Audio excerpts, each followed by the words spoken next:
My name is Samara Jones, and I'm one of the program coordinators at the Housing First Europe Hub. I'm based right now in my living room in Brussels, and usually based in Brussels. And the Housing First Europe Hub brings together organizations, cities, homeless services, housing providers, and governments, researchers, a whole network of people who are interested in really promoting the scaling up of Housing First as a real approach to tackling homelessness and making better and more permanent solutions for homeless people. We've been in a very different situation in terms of the COVID-19 crisis.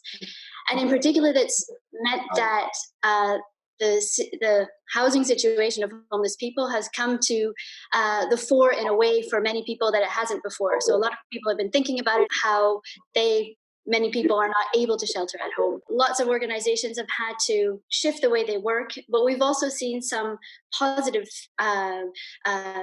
things come out of this really difficult time. In particular, the new attention on the public health aspect of homelessness and the fact that addressing the health needs of homeless people is partly or very importantly addressed through and with housing. And so to this end, we wanted to look at some examples of where this is working. And we've looked to Ireland, where we have some really exciting developments and some deep research as well. So it's both new and old. And so it'd be we've called on Dr. Austin O'Carroll to talk to us about his experience with Safetynet Ireland, Dr. Clíona Ní Cheallaigh from St. James Hospital. And we've also asked Mike Allen from Focus Ireland to talk to us about how has this corona crisis helped to shine a spotlight on what's happening in terms of homelessness, housing first, and health. And what can we learn and what can we take away as lessons for other countries or other cities from this situation? So I will, now that I think everybody is here, I'll hand over to Dr. Austin O'Carroll, and I'll ask you just to introduce yourself a little bit as well. Thanks very much for inviting me to speak. I'm just going to try and share the screen and then I'll introduce myself then. My name is Dr. Austin O'Carroll, and I have a GP who works in city centre Dublin, and I am done a number of things. I founded a number of organisations called Safetynet and GMQ, which provides services to homeless people, primary care services. I also founded a GP training scheme that trains GPs to work in areas of deprivations, and a GP charity that also sets up GP practice in areas of deprivation. But probably I'm speaking to you today because I was appointed the clinical lead for the COVID homeless response. And I sort of wanted to describe what that response was in Ireland and to look at its implications for housing in general. And if I start off, I think it's just if we go back to the start of the response, Mike Allen, who was the head of the World Health Organization, Mike Ryan, sorry, was the head of the World Health Organization, said that we needed to act fast when the COVID response came, and that we needed to move, and that perfection was the enemy of the good. So this is, in a sense, what actually happened within Ireland.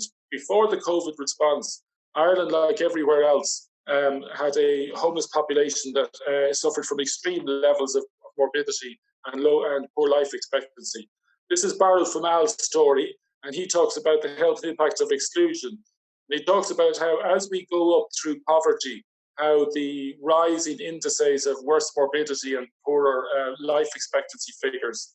And he says, however, when you hit the margins of poverty and hit those people who are homeless amongst other marginalised groups, the figures just go up like a cliff, and they shoot up with the very poor morbidity and life expectancy statistics. And if you were to provide a health service for one group of people, it would be homeless people, because their health, they have low life expectancy, and in Ireland, poor physical health, poor mental health, high rates of access for mental health illness, high rates of addiction, and poor access to healthcare. In Ireland, internationally, we know mortality rates range 3.5 to 40 times that of the general population.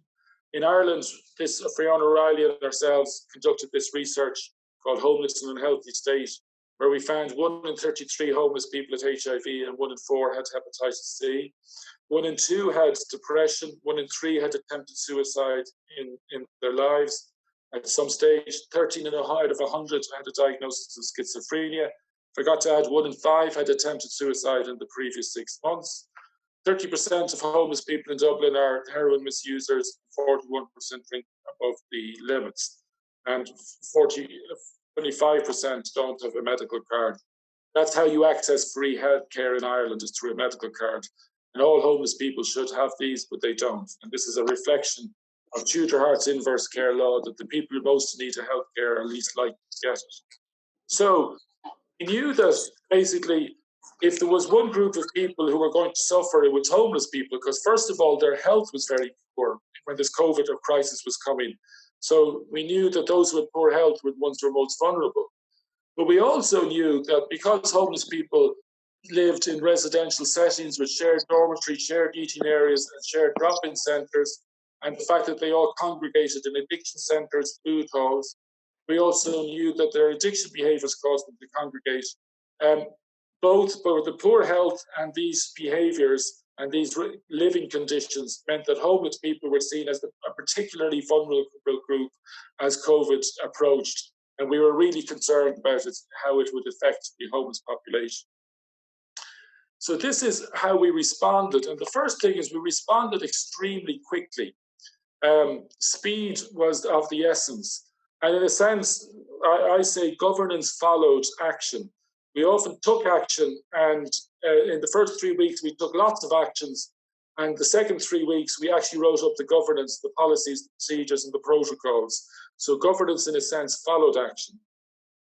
And we actually, the way we did it was we took a number of the existing services for homeless people, health services, and we assigned them very clear roles and responsibilities.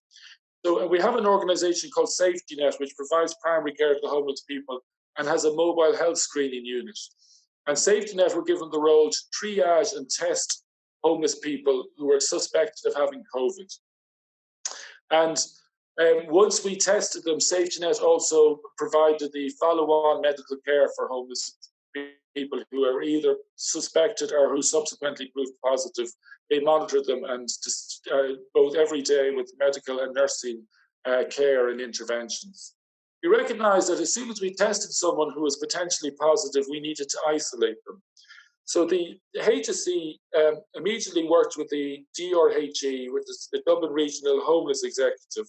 The RHSE is our health service executive, that's our health authority. So the health authority and the homeless authority, in essence, basically immediately started to collaborate, and they identified a number of properties that would be suitable for isolating people. So people who were identified as suspect were put into their own apartments with their own facilities, and food was delivered to them on a daily basis. These apartments were in a block, and in the block we also provided nursing support and care. The COVID homeless assessment team was set up, and these were the people who ensured people went to the right isolation unit. And they worked very much with the homeless charity accommodation providers. As well as isolating people who were positive, we recognised there was a lot of vulnerable people in homeless services with medical conditions, were vulnerable either due to their medical condition or due to age. And I approached Dr. Clíona Ní Cheallaigh, who's going to be talking to you in a second, the wonderful Clíona, and she set up a scoring system for us that was based on age and vulnerability. So basically, we scored 1 point for people 50 to 60, 2 points for people 60 to 70, 3 points for 70 plus. Anyone with a chronic health condition such as respiratory or cardiac condition, they got 1 point. People with HIV or diabetes got 2 points, or people who are immunosuppressed for various reasons got 4 points. They're examples of how we scored. We essentially ended up with a scoring system of 1 to 6. And everybody who scored 2 to 6 was accommodated. And that meant that everybody who was over 60 who was homeless was accommodated. And then we also looked to the people who scored 1 and identified the most medically vulnerable. So in the end, we identified everyone over 60 and anyone under 60 who was medically vulnerable, and we put them into what we call shielding units. And these were units where, again, people had their own single room, and they had their facilities. On occasions, they might have shared bathroom facilities, but in general, they didn't have to. And they also had food delivered. So, in essence, they were able to go and shield themselves from the possibility of getting the virus. Then we recognized that those people in shielding are in isolation. And one of the biggest problems was that we had to make sure they stayed there. And anyone with addiction needs, particularly with addiction to opiates or benzodiazepines, were likely to leave because they would need to get money to be able to buy drugs and obviously obtain the drugs. So we rapidly identified everybody who needed opiate treatment. We'd had a 12 to 14 week waiting list for opiate treatment in Dublin prior to COVID. Within 3 days of starting, we had reduced that to a 2-day waiting list. So you could be started on methadone within 2 days of application. We also started a rapid inpatient detox where we identified 4 beds with nursing care where people could be started. Immediately they went into isolation, and with nursing monitoring, we increased their methadone as quickly as possible. We also identified people with benzodiazepine addiction. In Dublin, homeless people take very large amounts, up to 60 tablets a day. So we gave them a course of benzodiazepines, 30 milligrams of diazepam, which ensured that they wouldn't get significant withdrawals or get seizures. And this allowed them to stay within their shielding or their isolation. We also identified a number of agencies, harm reduction agencies, who went and, first of all, brought the medication to these people in isolation or shielding, but also provided support through psychological support and also through harm reduction support. Basically gave them phone calls, checked how they were, see what they needed. And we also had access, in general, for people who had psychological issues when they were in shielding. We had an actual counselling service that would do telephone counselling called Simon Short Steps. This was all led through our health authority and our housing authority. They led out. They appointed me as the clinical lead, so I was at the clinical governance to develop this. And it really was typified a really strong collaborative reaction amongst every sector: the housing sector, the voluntary housing agencies, the voluntary health providing agencies to homeless people, and also through the harm reduction services and the public bodies. It was a strong collaborative effort. We basically ended up meaning that we had over 400 people, homeless people, and 950 people tested. We had 350 people placed in isolation. Over 500 people were identified for shielding, many who could be shielded where they were in their own accommodation they were already placed in, but 340 people were placed in new shielding units that we identified and obtained through the Housing Authority.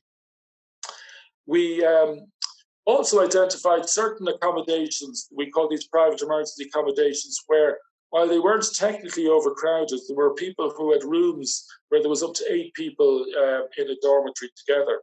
So we identified these accommodations and decanted people out to reduce the numbers. And overall, we decanted around 120 people. The National Lead for Addiction gave interim guidance, which meant we could reduce the waiting time for methadone from 12 weeks to 3 days. And in fact, to this date, over 150 new people have started on methadone. We had 70 people placed on the mental maintenance. All rough sleepers were offered new accommodation. And as I said, we provided support for people when they were in their various accommodations. The actual result of this for COVID was much better than we had expected. We actually only had 36 homeless people by the beginning of June who actually tested positive for COVID, and 22 homeless family people who were identified positive for homeless. To this date, we've had 2 deaths, a 97-year-old man and a 66-year-old woman, who actually, sadly, obtained it from each other. They used to have cats and fed their cats together, and sadly, they only died the last 2 weeks. We had predicted we would have 23 deaths if no action was taken, and at least 6 if action was taken. We only had 2 deaths. But over 150 people started on methadone. So this was a really positive outcome, and much better than we had expected. This shows we also had predicted a lot more people would need isolation because we thought we were going to have a lot more positive cases. The blue figure shows how many we predicted. As you can see, we actually had to isolate very few people in comparison. And this is the mortality rate. This is what we had expected. The blue figure is if we hadn't taken action. The red figure was what we predicted if we did take action, and the yellow figure is what actually amount of people it very few.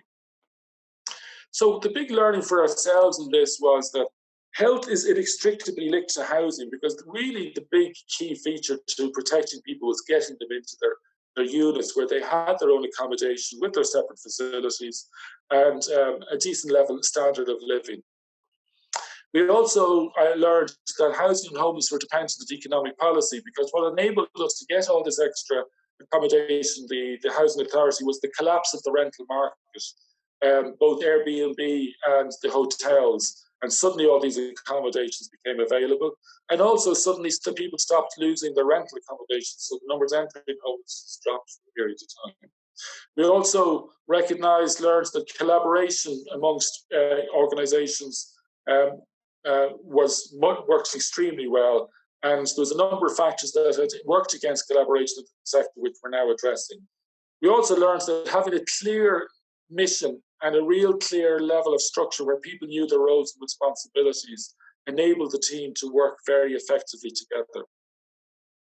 And I suppose this goes to the point, is this homeless? I mean, we know that one way of looking at homelessness is the deserving poor, and we provide services because of we feel they deserve. But that's the myth that probably more experienced across the Atlantic Ocean, where they see homelessness as an intrinsic. People become homeless because of intrinsic issues that due to their own personality rather than structural issues. Whereas probably we tend towards the more justice issue, the more structural elements. But I suppose another way of looking at it is that homelessness is a public health issue. And there's two aspects to the public health issue. That is that everyone has a right to health, so it's still a justice issue. And if you want to promote right to health, you have to have a right to housing, because housing is inextricably linked with health. The second aspect of the public health issue is that there's a number of public benefits to housing homeless people. And I know Clíona will talk about a number of the benefits on the public system in terms of reduced costs to the public system. There's also from the public health in terms of reduced spread of infection, etc. So the public health issue aspect captures both that justice and the public benefit. I briefly want to talk, just a very look at the factors that helped achieve these positive outcomes. We have a very well-developed homeless specialised service in Dublin, which was ready to hit the ground running, which helped us a lot. The fact that the whole reaction was led by both the housing and public health public bodies was intrinsic to the success. In fact, we had a common mission, clear roles and responsibilities, clear corporate and clinical governance, collapse of the rental market, and housing. I briefly just want to talk about, because there always is an argument about specialised versus mainstream services. I know that a number of people will argue that mainstream services are the just, we shouldn't be creating separate systems for homeless people. I did my doctoral research on making sense of street chaos and how homeless people use health services. I'm briefly going to give you a summary of that. It'll return to that argument of the specialised versus mainstream. And first of all, I identified a number of barriers. Firstly, external barriers to why homeless people don't use health services the way mainstream people do. Homeless people don't do, for example, administrative barriers, such as having to sign complex forms to access their healthcare. Appointments obviously don't work for homeless people. They don't have structured lives. No one likes queues. Homeless people hate queues, particularly if they have addiction issues and they can't stay in the queues. Homeless people don't respond well to strict rules of service. They were often raised in families where rules were enforced with thick and fist. So they respond very aggressively to rules enforced strictly. Communication barriers are significant, and stigma is a huge barrier in the health service to homeless people. Homeless people also have what I call internalized barriers. Internalized barriers. So, for example, they think they're going to live a very short life, because most homeless people don't live very long. So because of that, they don't think they're going to live long. They don't take care of their health. Why bother? They often live in denial. They'll say, I'll deal with it tomorrow. They have a severe absence. They say, it's not bad, it'll do fine tomorrow. And they also don't think that they deserve care because they internalize the stigma. And they also presume they're going to face stigmatizing attitudes, so they don't bother going to the hospital. Between these external and internalized barriers, homeless people don't use health services. They also, homeless people's emotions are internalized barriers. They actually fear authorities such as strict doctors or strict nurses. They feel shame, fear, or low self-esteem. So this mixture of external and internalized barriers means that the actual present mainstream services is very poorly designed for homeless people. You design a service for homeless people, you bring it to where they are, you deliver it with people who haven't got stigmatized attitudes, you are flexible and you respond to their chaos. That is what specialized services do. I don't see them as separate to mainstream services. I see them as an adaptation of mainstream services, the health service usage of homeless people. And I strongly believe that was one of the factors that helped us respond very well. I'm going to finish with the Mike Allenwood quote to say that everyone is afraid to make a mistake, everyone is a consequence of error. This really was an example of how action taken and governance following worked extremely well. And I'll finish there. Thanks very much. Right on time. Brilliant. I have to say, I was really impressed with the outcomes, in particular some of those the figures around all rough sleepers being offered accommodation, and I mean, we'll come back to the questions, but I think some of the ones that I would ask, but I'll ask them later. But like, how can we keep some of these dramatic improvements that you've seen? How are we able? How might we work to make sure we keep them? Because there are a lot of things that we know on paper would work and that hadn't been put into practice yet. So that's great. And I think, I mean, just from a European perspective, I think unfortunately the myth of the deserving poor versus the structural situation is not only in North America. It is still something that we see across Europe, and that the linking proper responses to homelessness to a rights-based approach is something that needs to be done, and there still needs to be a lot of work on that. And so linking it to the right to housing and the right to health are really an intrinsic part of why we think housing first is one of the key ways to go. So I really enjoyed that part. So the question that came through in the chat is from Alan. It says, breaking through red tape seemed possible during COVID-19 to get things moving. For example, moving drugs treatment waiting times from 12 weeks to 2 days. I had the same question. Do you anticipate waiting and red tape to increase and revert to pre-COVID times? And I would add, like, and how can we prevent that? So, yeah, just a small question. Interesting, because in a sense, this was a public health, the COVID infection was a public health crisis. And we think that's what drove the reduction in the waiting times. And the irony of this is that there's a very strong public health argument for having low waiting times for drug addiction anyway, because obviously it affects the health of homeless people, but also the public health. So I think we have very much driven the positive story of this reaction in Ireland. And the main reason we've driven the story, both in the public and amongst the community, is to ensure we can maintain the actual gains. And I think that has worked.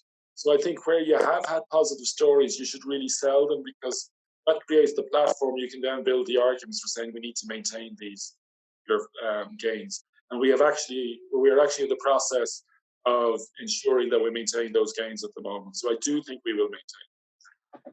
Can I just have a quick follow-up to that? Like, was there more money for the treatment services, or was it that the money was the priorities to spending the money shifted during the public health crisis? No, basically the funding mechanism existed there to provide the extra places. It's just that there was various reasons, and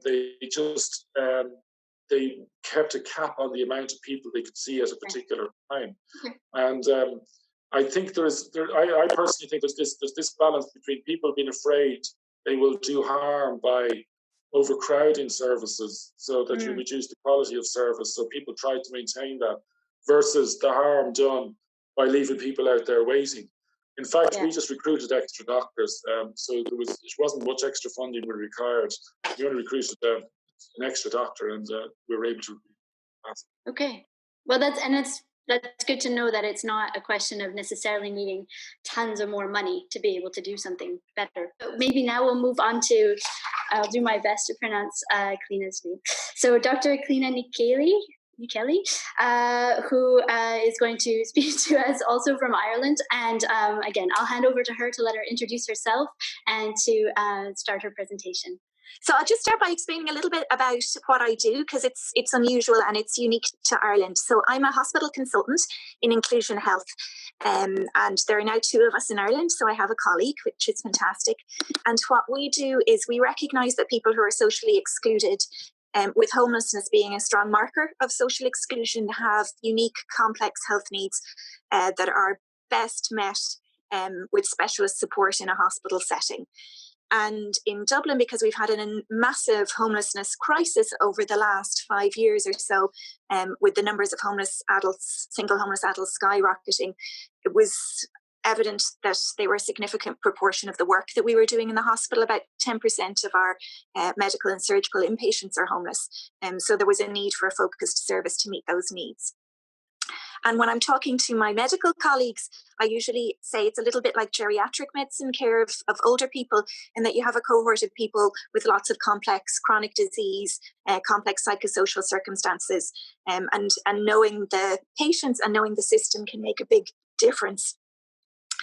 And I suppose the other thing that I have to highlight to my health colleagues, but not so much on this call, is that I don't believe that health interventions should be limited to tablets and vaccines and surgery. And if housing, for example, is going to give the biggest gain in terms of health outcomes, well, that's a very important health intervention to do. So that's really the approach that we take. We have interdisciplinary teams, so I work with a nurse and a social worker, and we'd love to expand out a little bit to occupational therapy and physiotherapy as well. And yes, so we're funded as a pilot.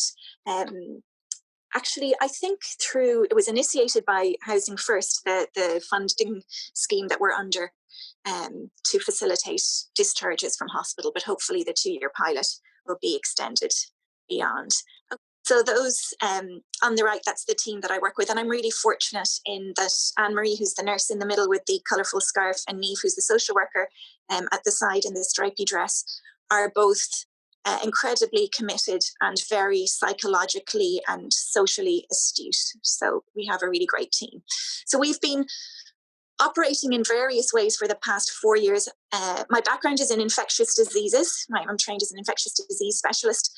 So starting from February, I started to feel a lot of fear about what was coming in terms of a pandemic that looked like, we'd had lots of warnings about pandemics in the past, but it looked like this actually might be the one that was going to come and hit us. And research that we had done had showed that essentially, and this will be familiar to anybody who's worked firsthand with long-term homeless adults, is that there tends to be a huge burden of chronic disease and a lot of accelerated aging.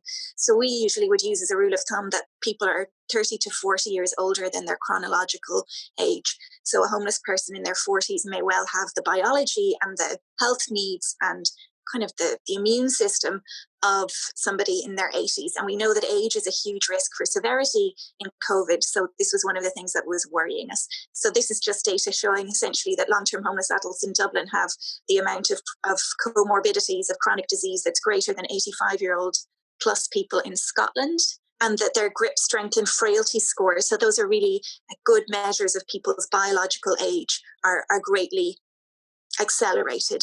And you can see that poverty has an effect, and then homelessness has an effect that's many orders of magnitude greater than that of poverty, similar to what Austin has shown and what's really, I think, emerging over the last few years. And we also knew that the homelessness crisis was putting a huge extra burden on our acute health system. So Ireland, like most European countries, has an underfunded health service, which is always overstretched. We usually operate on about 110% capacity.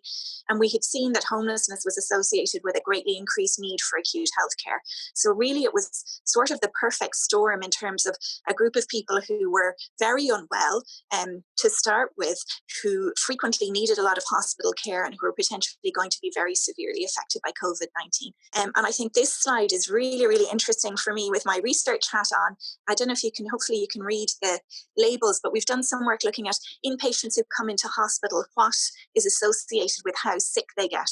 And how likely they are to end up in intensive care or to die. And you can see that even higher than people's frailty or their ethnicity or their age, homelessness was coming out as the strongest predictor of getting severely unwell. So really, I think the fear was that we were going to see a huge outbreak of COVID-19 in very vulnerable people that was going to result in a lot of death and also a lot of pressure on acute hospitals that were already preparing to be very overstretched. And I think this is an image of one of the hostels that people were in prior to the COVID-19 pandemic. And you can see that people were sleeping 8 to 12 individuals per bedroom. So if you're talking about a disease that's spread by respiratory droplets, I mean, that is just a petri dish of droplets that people are sleeping in for 8 to 10 to 12 hours a night. Not ideal at the best of times at all. And I think, again, from a health point of view, highlighting why Housing First, putting people into their own self-contained individual bedroom level accommodation is so important in disease prevention and control. So we were absolutely terrified and there was a lot of panic and scurrying around at the start, and I was on the calls with the homeless sector as they were organising and getting ready and preparing, and we would have had very close links with the community services. And then it was wonderful to see when Austin came on board how suddenly that governance structure and that structure enabled a lot of very committed, skilled, well-networked individuals to really kick into action, and it's been fantastic to watch. So I don't yet, and I'll come on to this later, have a lot of numerical data because it's complex to analyse. It's a complex intervention and it'll require complex statistical methods. But I think really the best measure of how well this has worked for me is what my colleagues Anne-Marie and Niamh are saying, and they just say it's remarkable. Like suddenly we are able to access appropriate accommodation on hospital discharge for people that we weren't able to source appropriate accommodation for before.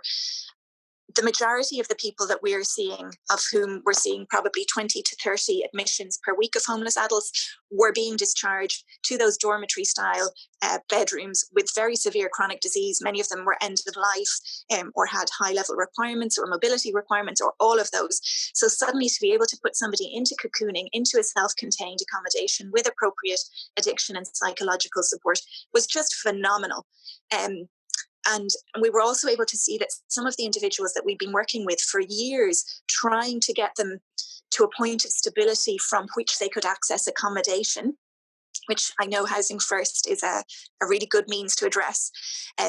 But suddenly there was this kind of light years jump in terms of people's ability to engage in, say, registering with the local authority so that they became eligible for accommodation, accessing methadone treatment, accessing chronic disease treatment. So really remarkable. And what was also fantastic for us as we faced this kind of tsunami of cases and we were very worried about running out of physical beds in the hospital was that we were able to discharge people once their acute admission was complete very rapidly to appropriate accommodation. And that really meant that as a hospital we could function appropriately and be ready to meet the demands of COVID-19. So this is an email that I thought was just a good sample. I got this from one of my colleagues who's a consultant in the emergency department. And the emergency department in a hospital is where everybody who hasn't had their needs met in numerous ways tends to present. It's a little bit like the beach and, flotsam and jetsam, that's where it washes up. So the emergency department is a very sensitive place to see what's going on. And I thought this email from my colleague Paul was really nice, just that they had really noticed the difference that providing accommodation and support had meant to people in terms of emergency department presentations. I think Austin has already mentioned this, but I think not only is it remarkable that there have only been 2 deaths from COVID-19, we have about 4,500 plus homeless adults in Dublin. So 2 deaths out of that is a very small proportion. But also that the overall deaths that we would be expecting for the period from causes other than COVID-19 have gone down. And that is just an indicator of the benefits that appropriate accommodation and support have on people's health. And this is, I suppose, my final call, which is I think we need to work together between health and housing to develop statistical ways to analyse this type of complex intervention. Sometimes there is a push to look, directly at bed days or directly at admissions. And that's probably not the best way to analyse these types of complex interventions, where benefits may take time to show up, where people's admission to hospital often is entirely warranted when they're sick. So, you can argue about sometimes whether levels of admission going down can also mean that people aren't presenting to have their needs met. And I think, to echo Austin, that everybody has a right to health, and housing, suitable housing is a fundamental part of people's health, and is a part without which people will not be able to live healthily. So to push for the right to health and housing to be used in arguments for housing first. And that is it. That was an excellent presentation. And again, bang on time. You guys are very, very disciplined. I'm very impressed. Thank you. I think maybe we'll move right on now to Mike Allen from Focus, and then we'll take some questions at the end for get a group discussion going. So, Mike, can I hand over to you? Thanks, Samara, and thanks to Housing First Hub and Claire for this opportunity. I'm Mike Allen. I'm the Director of Advocacy in Focus Ireland, one of the largest housing and homeless charities in Ireland. And during the pandemic in Ireland, I played the heroic role of sitting at home. So I can, without in any way being self-complimentary, pay tribute to the work which was done by Austin, by Clíona, and all the homeless organisations, local authorities, and so on. My own organisation, Focus, was very much involved in that. I personally, as the advocacy team, wasn't. So I'm going to say a few things which try and unpack to think about, in advocacy terms, how we can use the successes that are here. So I want to, so that inevitably involves unpacking, is of being critical of some of the elements of it and thinking about them. So first of all, I want to be absolutely clear. I think that what has been achieved in Dublin and what's been achieved by the public health initiatives, by Austin, Clíona, by homeless organisations, local authorities, is marvellous and is to be celebrated. I mean, and has come forward in those contributions. We managed to achieve a number of things which we were told we couldn't do before. So some of those have come forward. Clíona was just talking about the way in which you get much more rapid access to resources, to places for cocooning, and so on, and red tape, the barriers that there have disappeared. The much higher level things that we've been looking at for a long period of time. Effective rent control in the private rented sector. Rents have been rocketing in Dublin over the last number of years. We were told it was against our constitution to have rent control, the introduced rent control. We were told it was against our constitution to ban evictions. They banned evictions. We were told it was absolutely impossible to do anything about the extent to which short-term lettings, Airbnb, were cannibalizing our private rented sector and reducing available options. That immediately changed when the COVID-19 crisis hit. So that's really striking. It's the second time in just over a decade where we've actually seen very visibly the power of a democratic state in a crisis. We saw it in the global crash, when they put all this effort into saving the banks. And we saw it in this case in probably a much more communal sense, where this enormous energy went into protecting the public from COVID-19. Seen that in every country. And yet those of us who've looked for that power of the state to be applied to social justice issues have been told for years that the power doesn't exist. And so a really important lessons for us. There are a couple of specific elements which I think I just want to put in, which I would say from the work I've done at European level with homeless organisations. I think it's useful to just put into the mix so that people can get a full understanding of the Irish and particularly the Dublin situation. The first one to say, and it might be a bit surprising to people who get their information about Ireland from the newspapers, rough sleeping is a relatively small issue in Dublin. Like, of course, any single person sleeping rough on the streets is appalling. But the sort of numbers that are sleeping rough on the streets are between 60 and 100. So you're talking about an overall number of humans who are homeless in Dublin, in Ireland, 10,000, including children. And of that, possibly down to about 60 are sleeping rough on the street. So even if you compare it with the UK, and it would be true of Europe, as you say, other European countries, EU countries, when they're talking about the COVID-19 response, they're talking about taking very large numbers of people who are rough sleeping and getting them into safer places. So when Austin talks about making suitable accommodation available for every rough sleeper, it was a great initiative, but not on the scale as you would what that would have meant in London or anything like that. And I think Austin would agree that the responses to that were mixed, that many of the people who, for a variety of reasons, refused to take up emergency accommodation prior to COVID-19 continued to not do so afterwards. But a lot of the UK rhetoric around where we go from here is about no return to the street, because so many people were taken off the street in response to COVID-19. That's not really the issue in where we need to go from here in Dublin. And I'll come back to that. Another factor is that historically going back till about from the 1980s, before the 1980s, it was health authorities that were responsible for homelessness in Ireland. And from the 1980s onwards, due to advocacy for a number of organisations, including my own, we shifted that to the housing authorities, who are the local municipalities, as being the lead organisations. In a sense, I would argue that had gone too far in recent years, and the re-emergence of the health authorities into the governance of homelessness, into the action, broke up the governance structures in a really constructive way. And so you had this emergence of the HSE and other people coming in, and as Austin identifies, this collaboration. So instead of one essential element of the picture being the municipalities and housing authorities being the be-all and end-all, suddenly the issues were recognised having to require a much wider range of bodies to be able to respond to them. And that was an extremely important part of what we need to learn from this.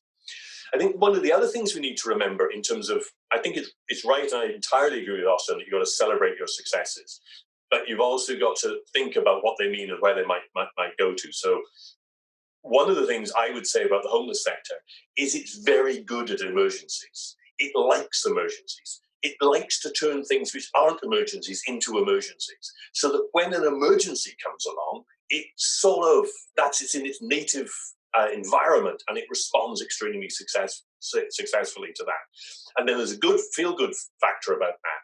But when it ceases to be an emergency, it doesn't necessarily know what to do next. It sort of wants the emergency to continue because it gets a bit of a kick out of that, right? In a variety of different ways. And you feel you're doing good if you're doing stuff in an emergency. What do you do with all that energy when it's no longer an emergency and you're stuck with the harder, the really intractable questions?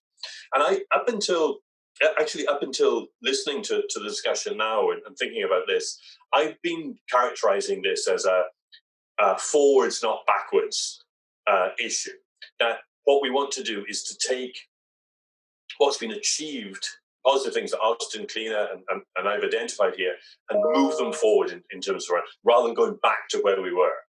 But thinking about it a bit more deeply, actually that's probably not necessarily the choice. There are lots of different ways forward, and it sort of depends on how we understand what happened, characterize it, how we understand homelessness, and how we understand public health, which will decide which of the forward ways we go forward. So I am a great supporter of this argument that the intervention of public health as a way of seeing the world, as a way of setting up a new set of, not a new set, but adding a set of rights arguments and understandings to the homelessness picture is very positive. But I want to identify a couple of real risks in that we need to be aware of if this isn't going to go forwards, but in the wrong direction. And the first of those is, I would argue that if you said to most ordinary people, and you went to them and you said, homelessness is a public health issue, the first thing that would occur to them is, yes, it is, because those homeless people are probably a sewer of infection. And if if we let them near us, we'll all get infected with the disease. Every plague, every infectious disease, that you ever seen written up, the poor and the marginalised are seen as the source of it. And I would say that we need to be very careful. I should have said at the beginning, I know that this is not the way that Clíona and Austin are using it, and the people who are pushing it. I know that there is a really progressive understanding of public health here, which is about health being a collective right, that there is a public responsibility to ensure the health of every member of the public, and epidemiology is one of the sciences which makes us think in a collective sense rather than an individualistic sense. So I do understand all the positives of what public health means. I'm just talking about, we can't assume that that's how everybody understands it. So the first issue we're talking about, this public health thing, is this notion that the homeless will be a source of infection. The second one is that there is a very strong tradition of seeing homelessness as a disease. I gave up counting the number of times I have heard homeless organisations refer to homelessness as an epidemic. The idea that you can describe a social problem as a pernicious disease and get it and not harm the people who you think you're advocating for, completely baffles me. Homelessness is neither an infectious disease nor a natural phenomenon. It's not a tsunami and it's not an epidemic. It is a matter of political and social choices that we make, which can be reversed. So again, we've got to be careful when we talk about it as a public health issue, that sort of language doesn't creep in from other people into the debate and shape the direction. So, and the third one is that the relation to health and homelessness discussion is the notion that the reason that homelessness was the responsibility of the health boards in Ireland in the past is for a number of reasons, but one of them is that it comes from a notion that people who are homeless are somehow broken or harmed or damaged in some way. And what we need to do is to fix the person first, and then we will be able to provide them with housing.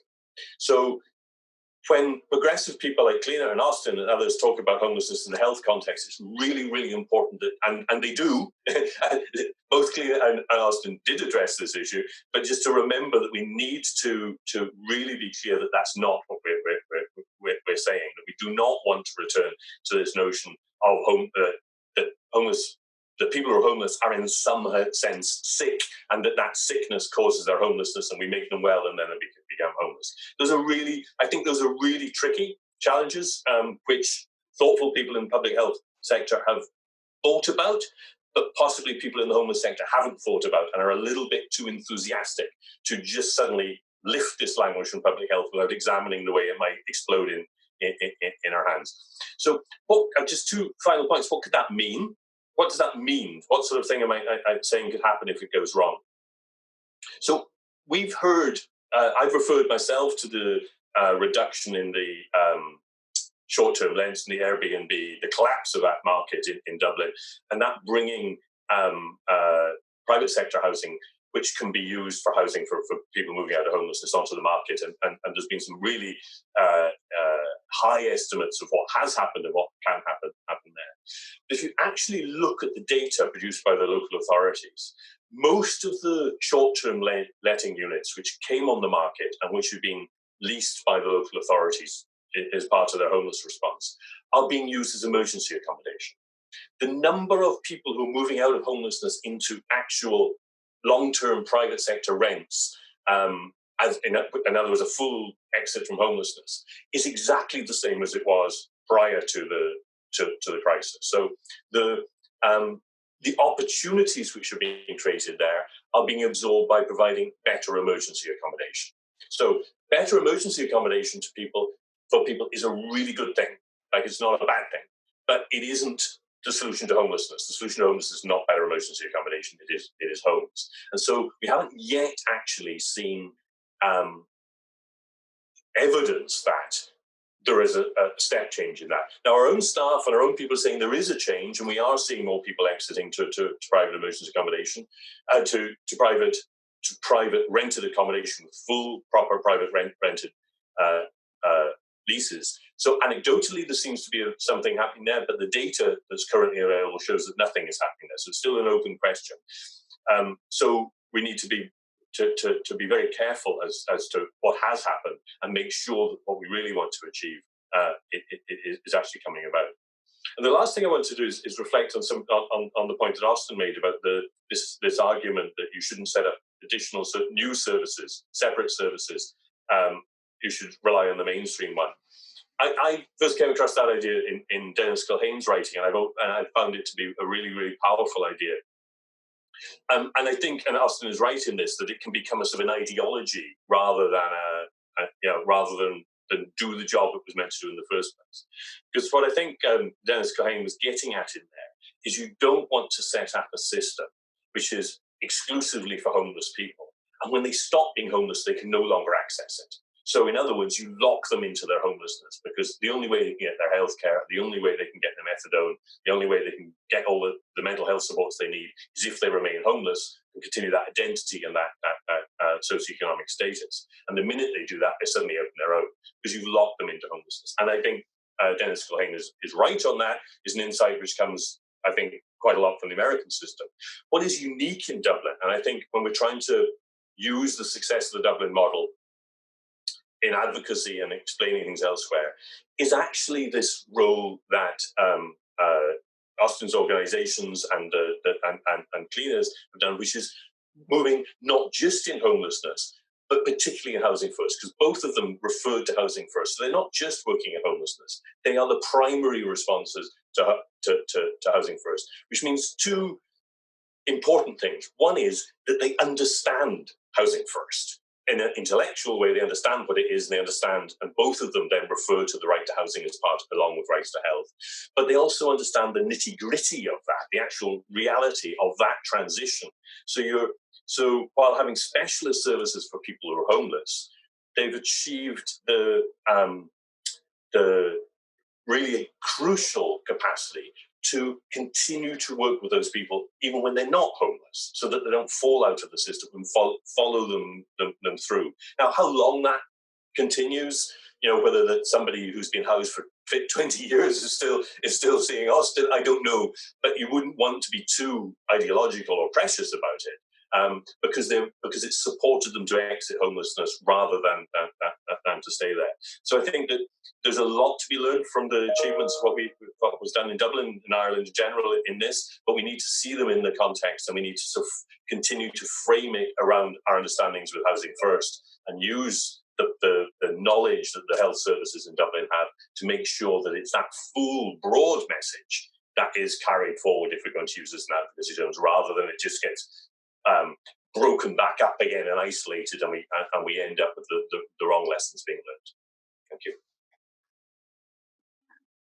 Thank you, Mike. And I think a lot of the points you just raised at the end, I think, really help to bring that discussion to the points that we would need to make if we're looking at Housing First as really this sort of systemic change and systemic approach, because indeed it's about how do you make sure that the housing and the health supports and the other supports stay with that person as they move out of a state of homelessness. And indeed, linking everything completely to an identification of homelessness is not at all in keeping with the Housing First approach, and not at all in keeping with how do we make this a structural solution rather than just a homelessness fix in that sense. I know we have we said we would finish in an hour, and we've hit our hour mark, and so I wonder if the panelists are able to stay with us for just another 5 minutes for questions. Are you three? Okay. So for all you viewers out there whose faces I cannot see, and for those few faces I can see, if we stay for a couple minutes, there's a couple of questions that have come up in the chat, and I thought we could maybe put a few questions to the panel. So if without any further ado, I will do that. So the first question, actually, I'll take Stan's question first, because it's the first one that came in. So hi, Stan. And it's a question around how can do you have any plans or any ways that we can make sure that we don't see homeless people as a problem, and moving out of the pandemic, how can we see this group as able to demonstrate the skills needed to shake off the impact of social isolation? So do you have any plans to upskill homeless and ex-homeless people to play an active role in the societal response that will be needed? So Clíona, do you want to take that? I come in quickly there, Samara. So again, just from a health perspective, obviously homeless people have lots to offer in so many ways. Stan, we've been inspired by you to set up a peer advocate training program to get people who've lived experience of homelessness to help people engage in hospital, particularly outpatients, which can be very challenging. And it's been hard with COVID to, now that we don't have people accompanying people to outpatients and we're trying to minimize footfall, that's been a real challenge. But we're looking at kind of phone and virtual supporting roles in that. So that's just one small example. Just also, Joy, we're along with Clíona, we're pursuing peer mentor or peer support groups as well in terms of our Safetynet services and G&Q services.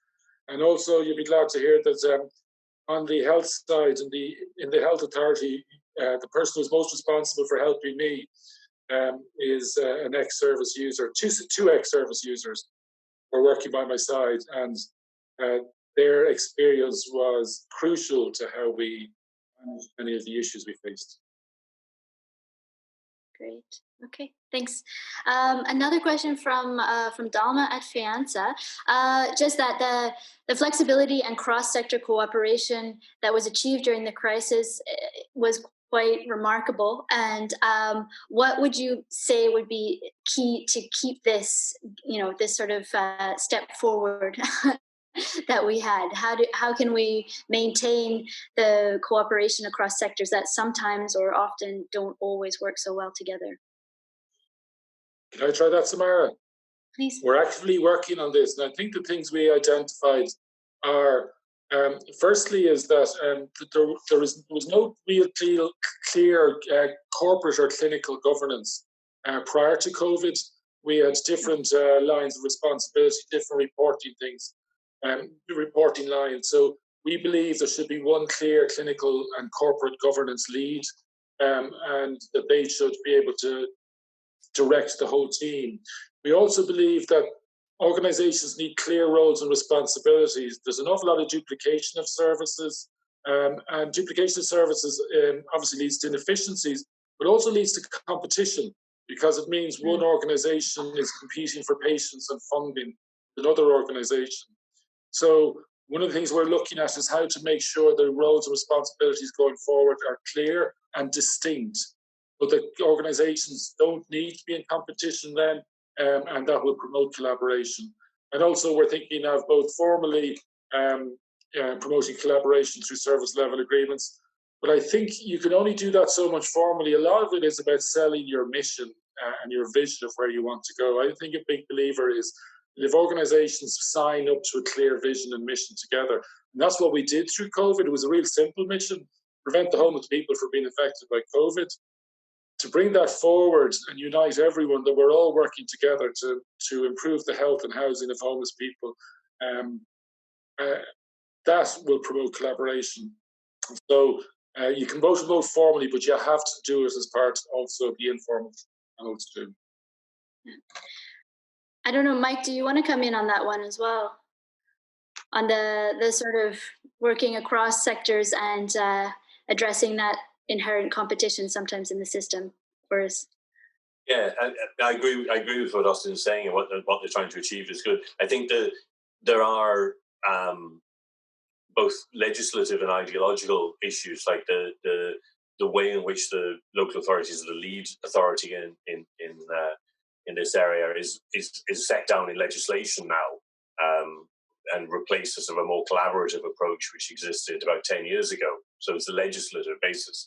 Now people can operate with a legislative basis more collaboratively or less collaboratively. You're not required to. But so it'll be interesting to see whether there's a reversion to just this is what it says in the law, or whether we're actually able to make that cleverly. And then the ideological one is that I think, like most other European countries, the extent to which the public authorities have decided that setting voluntary organisations against each other in competitive tendering processes somehow leads to efficiencies and improvements is very, very damaging. And it doesn't. There's no evidence that it leads to better services, and it certainly makes it very, very hard for organisations to collaborate 80% of the time and be at each other's throats for the remaining 20. Just is very, very hard.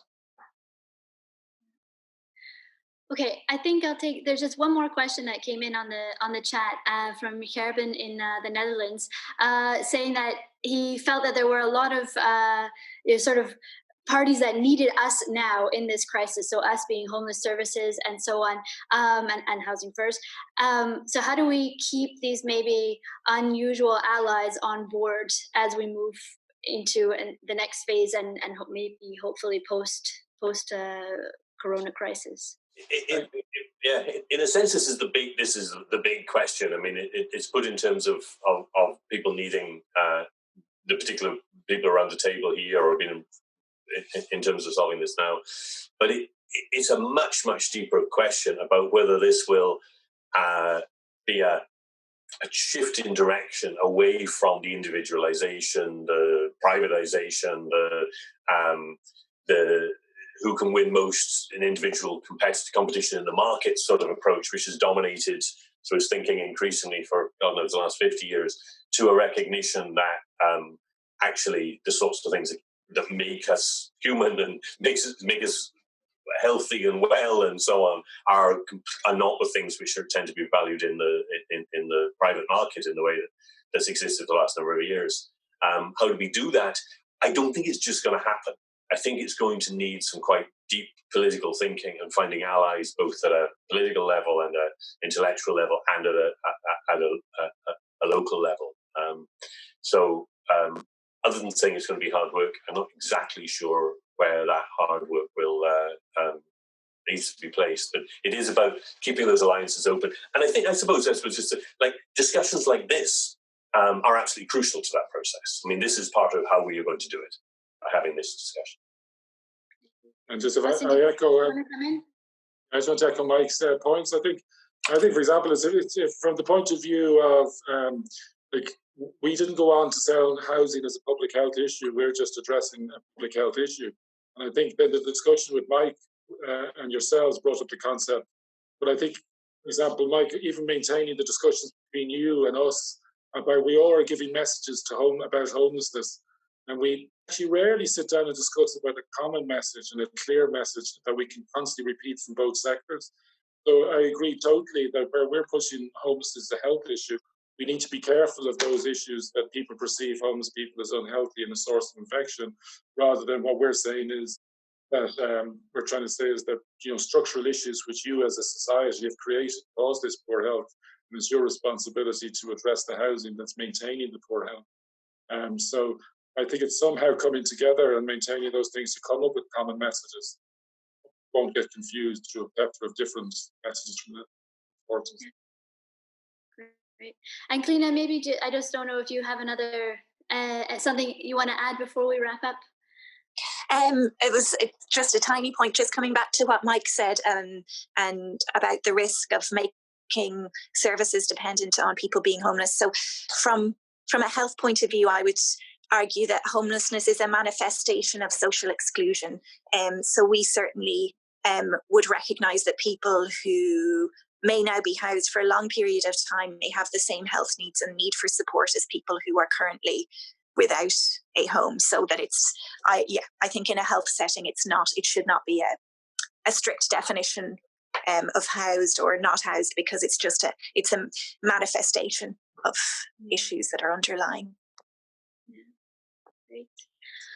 Well, I think we'll close here. But I think as all three of you have just said, I think this is a really excellent place to have these kinds of discussions. And I think that this crisis has given some of us an opportunity to reach out to people who otherwise wouldn't engage in talking about homelessness and actual real solutions and real structural changes. So I'm really delighted that we had this opportunity to bring health and Housing First together to speak today. Thank you all three for your time and your presentations, which we'll make available on our website, and we'll post a recording of the podcast of the webinar.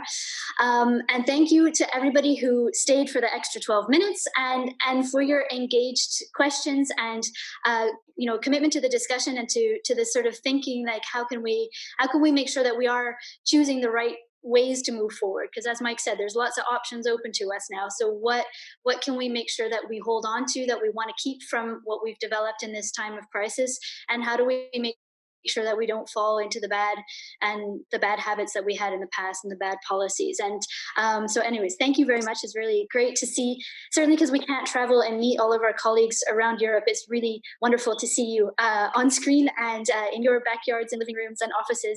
It's really lovely. I'd like to say this is a short series that we have, but we do have a new one, another session next week on Friday. We move the times around just to keep you on your toes. So next Friday, July 3rd at 2:30 in the UK and Ireland, and 3:30 in Central Europe, and 4:30 in Finland, just to cover everyone's time zone there.